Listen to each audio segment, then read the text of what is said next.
Hello friends, welcome ਹੈ ਤੁਹਾਡਾ Punjab GK MCQ series ਦੇ ਵਿੱਚ।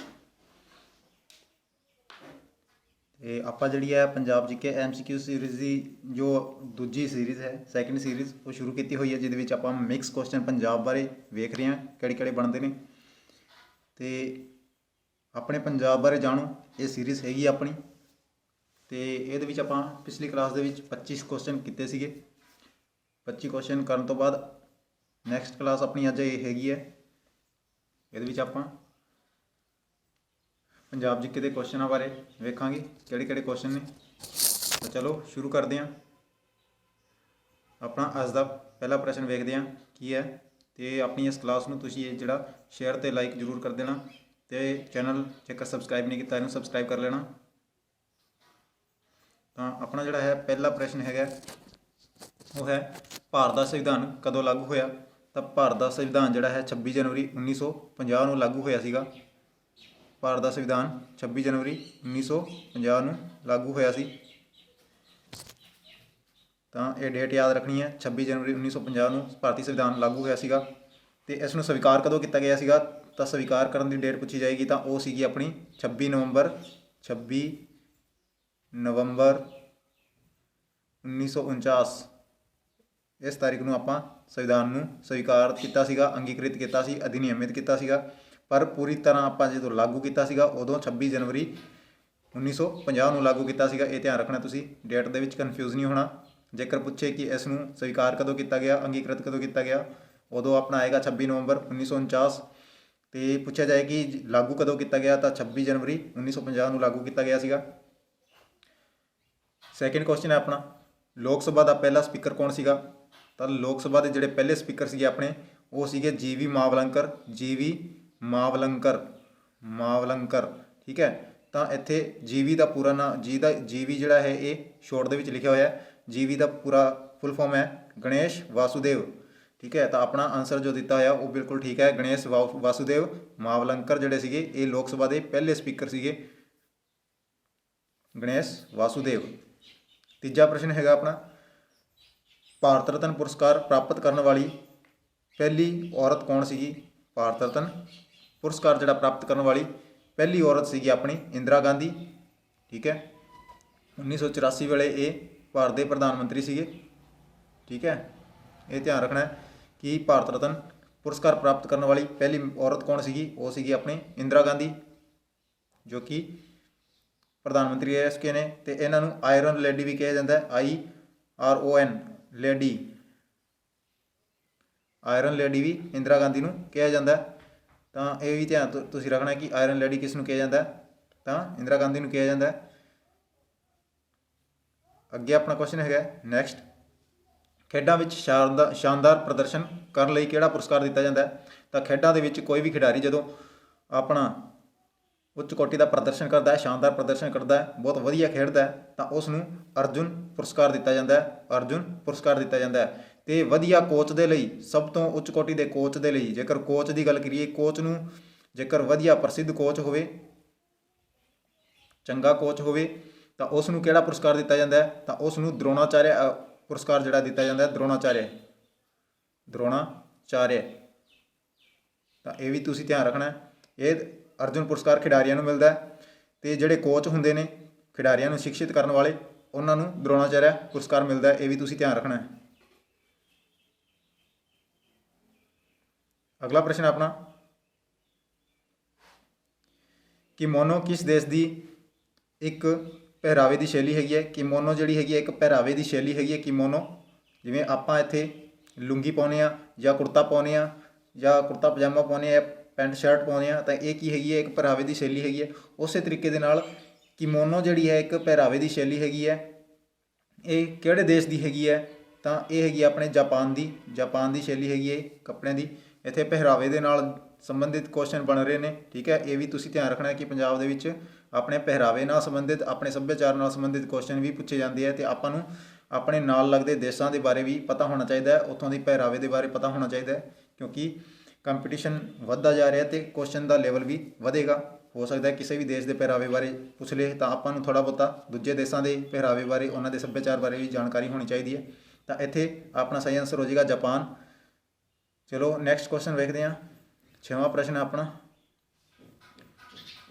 ਧਰਤੀ ਦਾ ਦਿਨ ਕਦੋਂ ਮਨਾਇਆ ਜਾਂਦਾ ਹੈ? ਅਰਥ ਡੇ। ਅਰਥ ਡੇ ਕਦੋਂ ਮਨਾਇਆ ਜਾਂਦਾ ਹੈ? ਅਰਥ ਡੇ ਆਪਣਾ 22 ਅਪ੍ਰੈਲ ਨੂੰ ਮਨਾਇਆ ਜਾਂਦਾ ਹੈਗਾ। ਇਹ ਵੀ ਤੁਸੀਂ ਧਿਆਨ ਰੱਖਣਾ। ਜਿਹੜੇ ਦਿਨ ਹੈਗੇ ਆ ਉਹ ਆਪਾਂ ਇੱਕ ਕਲਾਸ ਪੂਰੀ ਬਣਾਵਾਂਗੇ ਇਹਨਾਂ ਡੇਜ਼ ਦੇ ਉੱਤੇ ਵੀ ਕਿਹੜੇ ਕਿਹੜੇ ਡੇ ਇੰਪੋਰਟੈਂਟ ਨੇ, ਕਦੋਂ ਕਦੋਂ ਕਿਹੜੀ ਕਿਹੜੀ ਤਾਰੀਖ ਨੂੰ ਕਿਹੜਾ ਕਿਹੜਾ ਡੇ ਬਣਾਇਆ ਜਾਂਦਾ, ਅਤੇ ਇਹਦੀ ਥੀਮ ਬਾਰੇ ਵੀ ਆਪਾਂ ਕਰਾਂਗੇ। ਠੀਕ ਹੈ, ਫਿਲਹਾਲ ਯਾਦ ਰੱਖਣਾ ਕਿ ਧਰਤੀ ਦਾ ਦਿਨ ਜਾਂ ਅਰਥ ਡੇ ਕਦੋਂ ਮਨਾਇਆ ਜਾਂਦਾ ਹੈ? 22 ਅਪ੍ਰੈਲ ਨੂੰ ਮਨਾਇਆ ਜਾਂਦਾ ਹੈ। ਅਗਲਾ ਪ੍ਰਸ਼ਨ ਆਪਣਾ, ਮਨੁੱਖੀ ਸਰੀਰ ਵਿੱਚ ਸਭ ਤੋਂ ਲੰਬਾ ਸੈੱਲ ਕਿਹੜਾ ਹੁੰਦਾ ਹੈ? ਤਾਂ ਨਰਵ ਸੈੱਲ ਹੁੰਦਾ ਹੈ। ਨਰਵਸ ਸੈੱਲ ਆਪਣਾ ਜਿਹਨੂੰ ਕਹਿੰਦੇ ਆਪਾਂ ਨਰਵਸ ਸਿਸਟਮ ਜਿਸਨੂੰ ਆਪਾਂ ਕਹਿ ਸਕਦੇ ਹਾਂ, ਤਾਂ ਨਰਵ ਸੈੱਲ ਜਿਹੜਾ ਸਭ ਤੋਂ ਲੰਬਾ ਸੈੱਲ ਹੁੰਦਾ ਆਪਣਾ। ਅਗਲਾ ਪ੍ਰਸ਼ਨ ਹੈ ਆਪਣਾ 8ਵਾਂ, ਹਰ ਸਾਲ ਕਿੰਨੇ ਨੋਬਲ ਪੁਰਸਕਾਰ ਦਿੱਤੇ ਜਾਂਦੇ ਨੇ? ਤਾਂ ਹਰ ਸਾਲ 6 ਨੋਬਲ ਪੁਰਸਕਾਰ ਦਿੱਤੇ ਜਾਂਦੇ ਨੇ। ਠੀਕ ਹੈ, ਇਹ ਧਿਆਨ ਰੱਖਣਾ। ਅਤੇ ਕਿਹੜੇ ਕਿਹੜੇ ਫੀਲਡ ਦੇ ਵਿੱਚ ਦਿੱਤੇ ਜਾਂਦੇ ਨੇ ਅਤੇ ਕਿਹਨਾਂ ਕਿਹਨਾਂ ਨੂੰ ਦਿੱਤੇ ਗਏ ਹੈ, ਇਹ ਆਪਾਂ ਇਹਦੇ ਨੋਬਲ ਪੁਰਸਕਾਰ ਦੇ ਉੱਤੇ ਜਦੋਂ ਡਿਟੇਲ ਕਲਾਸ ਬਣਾਵਾਂਗੇ ਉਦੋਂ ਇਹਨਾਂ ਨੂੰ ਕਰਾਂਗੇ। ਫਿਲਹਾਲ ਤੁਸੀਂ ਯਾਦ ਰੱਖਣਾ 6 ਨੋਬਲ ਪੁਰਸਕਾਰ ਜਿਹੜੇ ਨੇ ਹਰ ਸਾਲ ਦਿੱਤੇ ਜਾਂਦੇ ਨੇ। ਇਹ ਕੁਐਸਚਨ ਹੋ ਗਏ ਆਪਣੇ 8। ਅਗਲਾ ਪ੍ਰਸ਼ਨ ਵੇਖਦੇ ਹਾਂ ਆਪਾਂ। 9ਵਾਂ ਪ੍ਰਸ਼ਨ ਹੈ ਆਪਣਾ, ਰਣਜੀ ਟਰੋਫੀ ਕਿਸ ਖੇਤਰ ਵਿੱਚ ਦਿੱਤੀ ਜਾਂਦੀ ਹੈ? ਤਾਂ ਕ੍ਰਿਕਟ ਦੇ ਵਿੱਚ ਦਿੱਤੀ ਜਾਂਦੀ ਹੈ। ਤਾਂ ਆਪਣੇ ਟਰੋਫੀਆਂ ਨਾਲ ਸੰਬੰਧਿਤ ਵੀ ਕੁਐਸਚਨ ਬਣਨਗੇ। ਠੀਕ ਹੈ, ਤਾਂ ਰਣਜੀ ਟਰੋਫੀ ਜਿਹੜੀ ਹੈਗੀ ਆਪਣੇ ਕ੍ਰਿਕਟ ਦੇ ਵਿੱਚ ਦਿੱਤੀ ਜਾਂਦੀ ਹੈਗੀ ਹੈ। ਅਗਲਾ 10ਵਾਂ ਪ੍ਰਸ਼ਨ ਹੈ ਆਪਣਾ, ਨੀਰਜ ਚੋਪੜਾ ਕਿਸ ਖੇਡ ਨਾਲ ਜੁੜਿਆ ਹੋਇਆ ਹੈ? ਤਾਂ ਨੀਰਜ ਚੋਪੜਾ ਜਿਨ੍ਹਾਂ ਨੇ ਹੁਣੇ 2021 ਦੀਆਂ ਓਲੰਪਿਕ ਖੇਡਾਂ ਦੇ ਵਿੱਚ ਗੋਲਡ ਜਿੱਤਿਆ ਸੀਗਾ। ਠੀਕ ਹੈ, ਤਾਂ ਜੈਵਲਿਨ ਦੇ ਨਾਲ ਜੈਵਲਿਨ ਸੁੱਟ ਕੇ ਇਹਨਾਂ ਨੇ ਗੋਲਡ ਜਿੱਤਿਆ ਹੈਗਾ। ਤਾਂ ਇਹ ਜੈਵਲਿਨ ਸੁੱਟਣ ਦੇ ਵਿੱਚ ਇਹਨਾਂ ਦਾ ਜੈਵਲਿਨ ਥਰੋ ਦੇ ਨਾਲ ਸੰਬੰਧਿਤ ਖਿਡਾਰੀ ਨੇ। ਨੀਰਜ ਚੋਪੜਾ ਹਰਿਆਣਾ ਤੋਂ ਨੇ। ਠੀਕ ਹੈ, ਤਾਂ ਇਸ ਵਾਰ ਇਹਨਾਂ ਨੇ ਗੋਲਡ ਜਿੱਤਿਆ, ਗੋਲਡ ਮੈਡਲ ਜਿੱਤ ਕੇ ਆਪਣੇ ਨਾਂ ਕੀਤਾ ਸੀਗਾ ਨੀਰਜ ਚੋਪੜਾ ਨੇ। ਚਲੋ ਆਪਾਂ ਅਗਲੇ ਪ੍ਰਸ਼ਨ ਵੱਲ ਵੱਧਦੇ ਹਾਂ। 11ਵਾਂ ਪ੍ਰਸ਼ਨ ਆਪਣਾ, ਆਗਾ ਖਾਂ ਕੱਪ ਕਿਸ ਖੇਡ ਨਾਲ ਜੁੜਿਆ ਹੋਇਆ ਹੈ? ਤਾਂ ਆਗਾ ਖਾਂ ਕੱਪ ਜਿਹੜਾ ਹੈਗਾ ਆਪਣਾ ਹਾਕੀ ਖੇਡ ਨਾਲ ਸੰਬੰਧਿਤ ਹੈਗਾ। ਅਤੇ ਇੱਕ ਮੇਜਰ ਧਿਆਨ ਚੰਦ ਅਵਾਰਡ ਜਿਹੜਾ ਹੈ, ਮੇਜਰ ਧਿਆਨ ਚੰਦ ਅਵਾਰਡ, ਇਹ ਵੀ ਆਪਣਾ ਹਾਕੀ ਨਾਲ ਸੰਬੰਧਿਤ ਹੈ। ਧਿਆਨ ਚੰਦ ਆਪਾਂ ਪਿਛਲੀ ਕਲਾਸ ਦੇ ਵਿੱਚ ਵੀ ਇਹ ਕੀਤਾ ਸੀਗਾ। ਧਿਆਨ ਚੰਦ ਅਵਾਰਡ ਜਿਹੜਾ ਹੈਗਾ ਇਹ ਵੀ ਹਾਕੀ ਨਾਲ ਸੰਬੰਧਿਤ ਹੈਗਾ। ਹਾਕੀ 'ਚ ਜਾਦੂਗਰ ਜਿਹੜੇ ਮੇਜਰ ਧਿਆਨ ਚੰਦ ਰਹੇ ਨੇ ਉਹਨਾਂ ਦੇ ਨਾਂ 'ਤੇ ਇਹ ਅਵਾਰਡ ਸ਼ੁਰੂ ਕੀਤਾ ਗਿਆ ਸੀਗਾ, ਮੇਜਰ ਧਿਆਨ ਚੰਦ ਅਵਾਰਡ ਜਿਹੜਾ ਹੈ। ਆਗਾ ਖਾਂ ਕੱਪ ਜਿਹੜਾ ਹੈ ਕਿਸ ਖੇਡ ਨਾਲ ਸੰਬੰਧਿਤ ਹੈ? ਤਾਂ ਇਹ ਹਾਕੀ ਨਾਲ ਹੋ ਗਿਆ ਆਪਣਾ। ਅਗਲਾ ਪ੍ਰਸ਼ਨ ਹੈ 12ਵਾਂ, ਪਹਿਲੀਆਂ ਰਾਸ਼ਟਰਮੰਡਲ ਖੇਡਾਂ ਕਦੋਂ ਹੋਈਆਂ ਸੀਗੀਆਂ? ਤਾਂ ਪਹਿਲੀਆਂ ਰਾਸ਼ਟਰਮੰਡਲ ਖੇਡਾਂ ਜਿਹੜੀਆਂ ਸੀਗੀਆਂ 1930 ਦੇ ਵਿੱਚ ਹੋਈਆਂ ਸੀਗੀਆਂ। ਪਹਿਲੀਆਂ ਰਾਸ਼ਟਰਮੰਡਲ ਖੇਡਾਂ 1930 ਦੇ ਵਿੱਚ ਹੋਈਆਂ ਸੀ। ਅਗਲਾ ਪ੍ਰਸ਼ਨ ਆਪਣਾ 13ਵਾਂ, ਭਾਰਤ ਦੀ ਸਭ ਤੋਂ ਵੱਡੀ ਸਿੰਚਾਈ ਨਹਿਰ ਕਿਹੜੀ ਹੈਗੀ ਹੈ? ਤਾਂ ਭਾਰਤ ਦੀ ਸਭ ਤੋਂ ਵੱਡੀ ਜਿਹੜੀ ਸਿੰਚਾਈ ਨਹਿਰ ਹੈਗੀ ਹੈ ਇਹ ਹੈਗੀ ਹੈ ਇੰਦਰਾ ਗਾਂਧੀ ਨਹਿਰ। ਇੰਦਰਾ ਗਾਂਧੀ ਨਹਿਰ ਜਿਹੜੀ ਹੈਗੀ ਹੈ, ਇੰਦਰਾ ਗਾਂਧੀ ਜਲ ਪਰਿਯੋਜਨਾ, ਇਹ ਨਹਿਰ ਬਣਾਈ ਹੋਈ ਹੈ। ਤਾਂ ਇਹ ਭਾਰਤ ਦੀ ਸਭ ਤੋਂ ਵੱਡੀ ਸਿੰਚਾਈ ਨਹਿਰ ਹੈਗੀ ਹੈ। ਅਗਲੇ ਪ੍ਰਸ਼ਨ ਵੱਲ ਵੱਧਦੇ ਹਾਂ। 14ਵਾਂ ਪ੍ਰਸ਼ਨ ਹੈਗਾ ਆਪਣਾ, ਭਾਰਤ ਦੀ ਸਭ ਤੋਂ ਲੰਬੀ ਝੀਲ ਦਾ ਨਾਂ ਕੀ ਹੈ? ਤਾਂ ਇਹ ਝੀਲਾਂ ਅਤੇ ਨਦੀਆਂ ਦੇ ਕੁਐਸਚਨ ਜਿਹੜੇ ਬਣ ਰਹੇ ਨੇ ਇਹ ਵੀ ਆਪਾਂ ਇਹਨਾਂ ਦੇ ਉੱਤੇ ਡਿਟੇਲ ਕਲਾਸ ਬਣਾਵਾਂਗੇ। ਹਰ ਇੱਕ ਟੌਪਿਕ ਦੇ ਉੱਤੇ ਇੱਕ ਡਿਟੇਲ ਕਲਾਸ ਬਣਾਈ ਜਾਵੇਗੀ ਅਤੇ ਤੁਸੀਂ ਚੈਨਲ ਨਾਲ ਜੁੜੇ ਰਹਿਣਾ। ਤਾਂ ਭਾਰਤ ਦੀ ਸਭ ਤੋਂ ਲੰਬੀ ਝੀਲ ਦਾ ਜਿਹੜਾ ਨਾਂ ਹੈਗਾ ਉਹ ਹੈਗਾ ਵੈਮਨੋਡ ਝੀਲ। ਵੈਮਨੋਡ ਝੀਲ ਜਿਹੜੀ ਹੈਗੀ ਆਪਣੀ ਸਭ ਤੋਂ ਲੰਬੀ ਝੀਲ ਹੈਗੀ ਹੈ ਭਾਰਤ ਦੀ, ਵੈਮਨੋਡ ਝੀਲ। 15ਵਾਂ ਪ੍ਰਸ਼ਨ ਹੈ ਆਪਣਾ, ਸੰਵਿਧਾਨ ਦਾ ਕਿਹੜਾ ਅਨੁਛੇਦ ਜਿਹੜਾ ਹੈ, ਕਿਹੜਾ ਲੇਖ ਲਿਖਣ ਦਾ ਭਾਵ ਹੈ ਅਨੁਛੇਦ। ਅਨੁਛੇਦ ਕਿਹਾ ਜਾਂਦਾ ਹੈ ਲੇਖ ਨੂੰ, ਅਨੁਛੇਦ ਹਿੰਦੀ ਦੇ ਵਿੱਚ ਅਨੁਛੇਦ ਕਿਹਾ ਜਾਂਦਾ, ਪੰਜਾਬੀ 'ਚ ਲੇਖ ਕਹਿ ਦਿੱਤਾ ਜਾਂਦਾ। ਤਾਂ ਬੁਨਿਆਦੀ ਫਰਜ਼ਾਂ ਦੇ ਨਾਲ ਭਾਵ ਆਪਣੇ ਜਿਹੜੇ ਬੁਨਿਆਦੀ ਕਰਤੱਵ ਨੇ, ਮੌਲਿਕ ਕਰਤੱਵ ਨੇ, ਇਹਨਾਂ ਨਾਲ ਸੰਬੰਧਿਤ ਹੈਗਾ। ਤਾਂ ਆਰਟੀਕਲ 51 ਜਿਹੜਾ ਹੈਗਾ ਇਹ ਆਪਣਾ ਆਰਟੀਕਲ ਇਹ ਹੈਗਾ 51। ਠੀਕ ਹੈ, ਇਹ ਤੁਸੀਂ ਧਿਆਨ ਰੱਖਣਾ। ਆਰਟੀਕਲ 51 ਇਹਦੇ ਵਿੱਚ ਆਪਣੇ ਮੌਲਿਕ ਕਰਤੱਵ ਦਿੱਤੇ ਹੋਏ ਨੇ। ਅਤੇ ਭਾਗ 4 ਏ ਦੇ ਵਿੱਚ ਹੈਗਾ, ਭਾਗ 4 ਏ ਦੇ 51 ਏ ਦੇ ਵਿੱਚ ਜਿਹੜਾ ਆਪਣੇ ਮੂਲ ਕਰਤੱਵ ਦਿੱਤੇ ਹੋਏ ਨੇ। ਤਾਂ ਇਹ ਧਿਆਨ ਰੱਖਣਾ, ਇਹਦੇ ਨਾਲ 51 ਏ ਲਾਉਣਾ। ਠੀਕ ਹੈ, 51 ਦੇ ਵਿੱਚ ਨਹੀਂ ਹੈ, 51 ਦੇ ਵਿੱਚ ਆਪਣੇ ਅੰਤਰ ਇੱਥੇ ਥੋੜ੍ਹਾ 51 ਏ ਨਹੀਂ ਲਿਖਿਆ ਹੋਇਆ। ਤਾਂ ਇਹ 51 ਆਰਟੀਕਲ ਜਿਹੜਾ ਹੈਗਾ ਇਹਦੇ ਵਿੱਚ ਆਪਣੇ ਨੀਤੀ ਨਿਰਦੇਸ਼ਕ ਤੱਤਾਂ ਦਾ ਇਹ ਇੱਕ ਆਰਟੀਕਲ ਹੈਗਾ 51। ਅਤੇ ਨੀਤੀ ਨਿਰਦੇਸ਼ਕ ਤੱਤ ਜਿਹੜਾ ਹੈਗਾ ਆਪਣਾ ਇਹਦੇ ਵਿੱਚ 51 ਆਰਟੀਕਲ ਦੇ ਵਿੱਚ ਨੀਤੀ ਨਿਰਦੇਸ਼ਕ ਤੱਤ ਕਿਹੜਾ ਹੈਗਾ? ਤਾਂ ਇਹ ਹੈਗਾ ਅੰਤਰਰਾਸ਼ਟਰੀ ਸ਼ਾਂਤੀ ਅਤੇ ਸੁਰੱਖਿਆ ਦੀ ਅਭਿਵਿਰਧੀ। ਅੰਤਰਰਾਸ਼ਟਰੀ ਸ਼ਾਂਤੀ ਅਤੇ ਸੁਰੱਖਿਆ ਦੇ ਨਾਲ ਸੰਬੰਧਿਤ ਇਹ 51 ਹੈਗਾ। ਤੇ ਆਪਣਾ ਜੇਕਰ ਬੁਨਿਆਦੀ ਲੇਖਾਂ ਅਤੇ ਫਰਜ਼ਾਂ ਨਾਲ ਪੁੱਛਿਆ ਜਾਵੇ ਤਾਂ 51 ਏ ਰਾਈਟ ਹੋਏਗਾ। 51 ਕੱਲਾ ਨਹੀਂ ਹੋਏਗਾ, 51 ਕੱਲਾ ਨਹੀਂ ਹੋਏਗਾ, ਬਲਕਿ 51 ਏ ਆਪਣਾ ਨਾਲ ਲੱਗਿਆ ਤਾਂ ਇਹ ਸਹੀ ਹੋਏਗਾ। ਤਾਂ ਇੱਥੇ ਥੋੜਾ ਜਿਹਾ ਕਰੈਕਟ ਕਰ ਲੈਣਾ, 51 ਏ ਆਪਣਾ ਆਰਟੀਕਲ ਆਏਗਾ ਇੱਥੇ, ਕੱਲਾ 51 ਨਹੀਂ, 51 ਏ।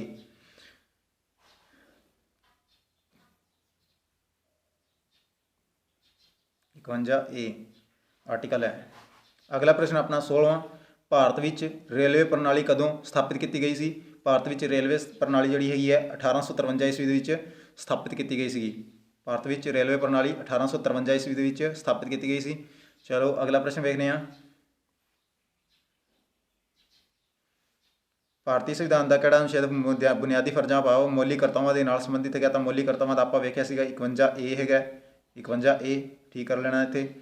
ਭਾਰਤ ਦਾ ਇਹ ਕੁਐਸਚਨ ਆਪਾਂ ਵੇਖ ਲਿਆ ਵੀ ਰੇਲਵੇ ਪ੍ਰਣਾਲੀ ਜਿਹੜੀ ਹੈਗੀ 1853 ਈਸਵੀ ਦੇ ਵਿੱਚ ਸ਼ੁਰੂ ਕੀਤੀ ਗਈ ਸੀ।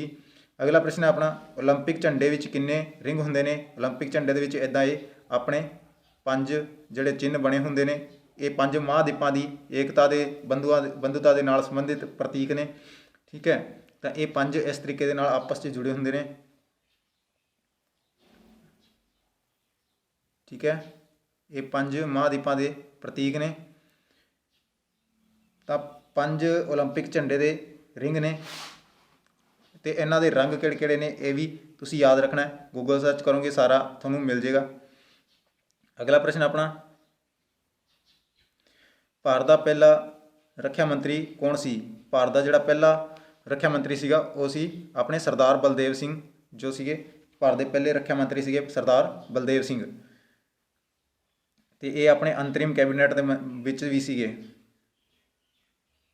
ਜਿਹੜਾ ਭਾਰਤ ਵਿੱਚ ਸਭ ਤੋਂ 19ਵਾਂ ਪ੍ਰਸ਼ਨ ਆਪਣਾ ਭਾਰਤ ਵਿੱਚ ਸਭ ਤੋਂ ਪਹਿਲਾਂ ਲੋਕਪਾਲ ਬਿੱਲ ਸੰਸਦ ਵਿੱਚ ਕਦੋਂ ਪਾਸ ਕੀਤਾ ਗਿਆ ਸੀਗਾ? ਸਭ ਤੋਂ ਪਹਿਲਾਂ ਲੋਕਪਾਲ ਬਿੱਲ ਜਿਹੜਾ ਹੈ ਸੰਸਦ ਦੇ ਵਿੱਚ ਕਦੋਂ ਪਾਸ ਕੀਤਾ ਗਿਆ ਸੀਗਾ? ਇਹ 1968 ਦੇ ਵਿੱਚ ਲੋਕਪਾਲ ਬਿੱਲ ਪਾਸ ਕੀਤਾ ਗਿਆ ਸੀਗਾ ਆਪਣਾ 1968 ਦੇ ਵਿੱਚ। ਅਗਲੇ ਪ੍ਰਸ਼ਨ ਵੱਲ ਵਧਦੇ ਹਾਂ। 18ਵਾਂ ਕੁਐਸਚਨ ਹੋ ਗਿਆ ਆਪਣਾ ਪਹਿਲਾ ਰੱਖਿਆ ਮੰਤਰੀ ਸਰਦਾਰ ਬਲਦੇਵ ਸਿੰਘ ਤੇ ਲੋਕਪਾਲ ਬਿੱਲ ਸੰਸਦ ਦੇ ਵਿੱਚ ਕਦੋਂ ਪਹਿਲਾਂ ਪਾਸ ਕੀਤਾ ਗਿਆ ਸੀਗਾ? ਸਭ ਤੋਂ ਪਹਿਲਾਂ ਇਹ 1968 ਦੇ ਵਿੱਚ ਪਾਸ ਕੀਤਾ ਗਿਆ ਸੀਗਾ। 20ਵਾਂ ਪ੍ਰਸ਼ਨ ਹੈਗਾ ਨੇਵੀ ਦਿਨ, ਇੰਡੀਅਨ ਨੇਵੀ ਜਿਹੜਾ ਆਪਣਾ ਹੈਗਾ ਇੰਡੀਅਨ ਨੇਵੀ ਭਾਰਤੀ ਜਲ ਸੈਨਾ ਦਿਵਸ ਕਦੋਂ ਮਨਾਇਆ ਜਾਂਦਾ ਹੈ? ਭਾਰਤੀ ਜਲ ਸੈਨਾ ਡੇ ਕਦੋਂ ਮਨਾਇਆ ਜਾਂਦਾ ਹੈਗਾ? ਤਾਂ ਇਹ ਆਪਣਾ 4 ਦਸੰਬਰ ਨੂੰ ਮਨਾਇਆ ਜਾਂਦਾ ਹੈ, ਇੰਡੀਅਨ ਨੇਵੀ ਡੇ 4 ਦਸੰਬਰ।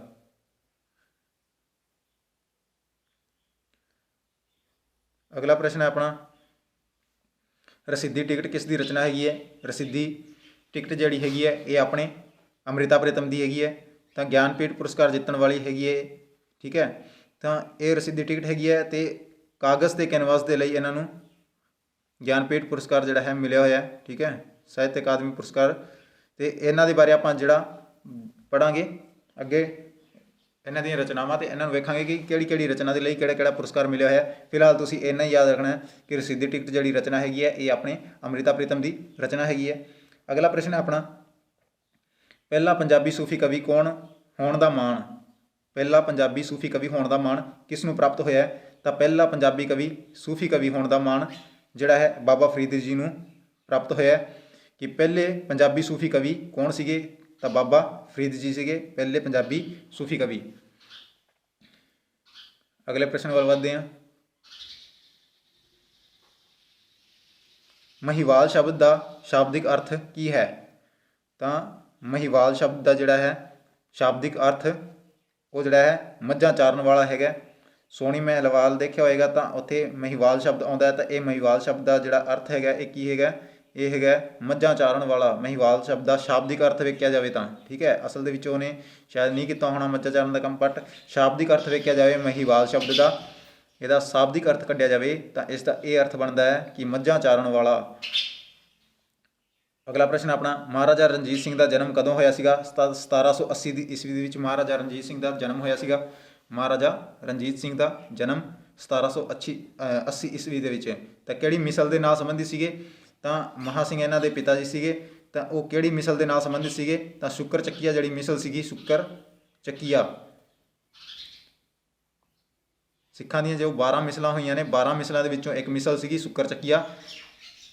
ਇਸ ਮਿਸਲ ਦੇ ਨਾਲ ਸੰਬੰਧਿਤ ਆਪਾਂ ਕਹਿ ਸਕਦੇ ਹਾਂ ਕਿ ਸੀਗੇ।